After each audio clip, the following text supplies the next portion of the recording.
Oil is still near a 4-year low, so let's bring in Greg Zuckerman, who literally wrote the book about fracking.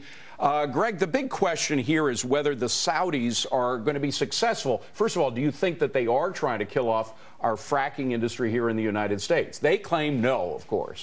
I do think they are trying. There's a price war they've initiated. They are not happy about shale production from the United States. They're not thrilled about the Iranians, the Russians. They have a lot of reasons to launch this price war, but U.S. production is a key reason. Well, here's the key question. Who's stronger, OPEC or U.S. frackers? Who's going to stand the distance? Well, it's a good question. So there's some U.S. frackers, Continental Resources, EOG, that have a lot of acreage, some of it really great, if they could just focus on the really productive stuff. The other frackers, a lot of smaller players, are going to be in trouble. There's going to be a shakeout. A lot of these guys have a lot of high-yield debt, other kind of bank loans that make it really difficult for them to last with prices around $50, $60 a barrel. But in the end, will OPEC succeed in trying to drive frackers out of business in the United States? There'll be some that go out of business, but not enough to kill this revolution, this renaissance. So the country will continue to produce, will move towards energy independence. There'll just be fewer frackers to kind of benefit from that. So looking into the future, this attempt by OPEC to squeeze frackers out of business will fail.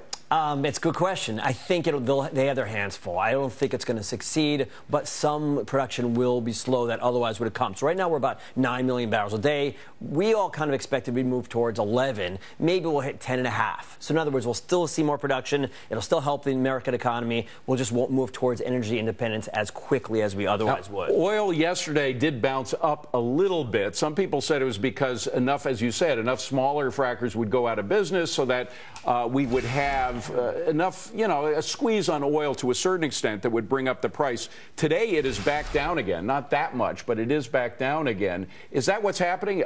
Is our oil futures concerned about whether or not frackers here are going to be out of business? Yeah, it's funny. We are the marginal producer now. It used to be the Saudis control the market. In some ways, we do. So if we slow our production, then it helps prices. That's why people are thinking maybe longer term oil prices will continue to go higher. I'm of the belief that the Saudis are really concerned and they're going to push production over the next 6 months plus, and that U.S. production will slow but not dramatically so. So we could see lower prices for the foreseeable future. Can I ask an economics question? Sure. When was the last time a cartel actually beat the free market at work? I mean, generally a monopoly is different. This is not a monopoly. This is a cartel. This is a group that has tried and successful a lot over the years, but sometimes not successful, to control the price. Usually, the free market wins. It won in the 80s. And how low was oil back in 1985? Ooh, it got down to the teens. I'm just saying that's when the free market. But the oil, it always begins with OPEC pulling something out of their bag, like the oil boycott. But eventually, you're right. Cartels never beat the free market, especially this cartel. They don't really cooperate. They're not known for cooperating. Right. So you've got people within the cartel who are really furious with the Saudis. So it's really the Saudis. And they could turn on the pumps and produce much more. But I agree. That would sort of suggest that prices stay under pressure for a while. Of course, remember, one other thing that brought oil prices down in the 80s was Reagan getting rid of the oil and price controls, right? So there are certain controls, like, for example, oil cannot yet be exported overseas. If that happens, what's going to happen to the price of oil? Well, you're going to get more production in the United States, and you're going to get more pressure. And I do think, especially if you get the Republicans looking for ways to spur economic growth in this country, that would be one of the few ways we can actually do that. So you're going to get more of a push for that in the new year. Also, fracking. You wrote the book literally on fracking. Has the technology improved to such an extent on fracking so that they can withstand prices maybe down even to $40 a barrel? It's fascinating.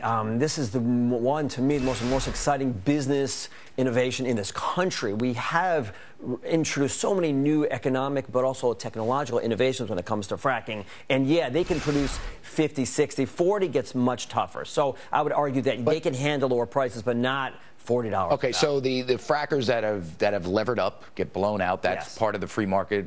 That happens all the time in every business. Those with too much debt, when prices start to go down, happen during the Industrial Revolution. But think about this: what happens to Venezuela when prices start to plummet? When Russia, what happens to Putin and Russia? His power over Europe.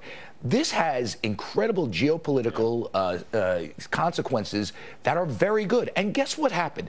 Over the last 8 years, the middle class of America, the working class of America, has seen their wages decline. high unemployment in those jobs right in the middle. And guess what? They just got a huge tax cut. Lower gas prices, lower oil. Amounts to about $1,100. It really per is year. an amazing thing. And by the way, we should point out one other thing. I know this because friends of mine are analysts that study fracking. Upstate New York, not even touched. The environmentalists have prevented much of the land from being touched. Is that going to open up? Governor Cuomo doesn't seem like he'd want to. They'd rather have gambling upstate, unfortunately, as opposed to fracking. Greg Zuckerman, good to see you, Greg. Good seeing Thank you. you very much. Appreciate it. Well.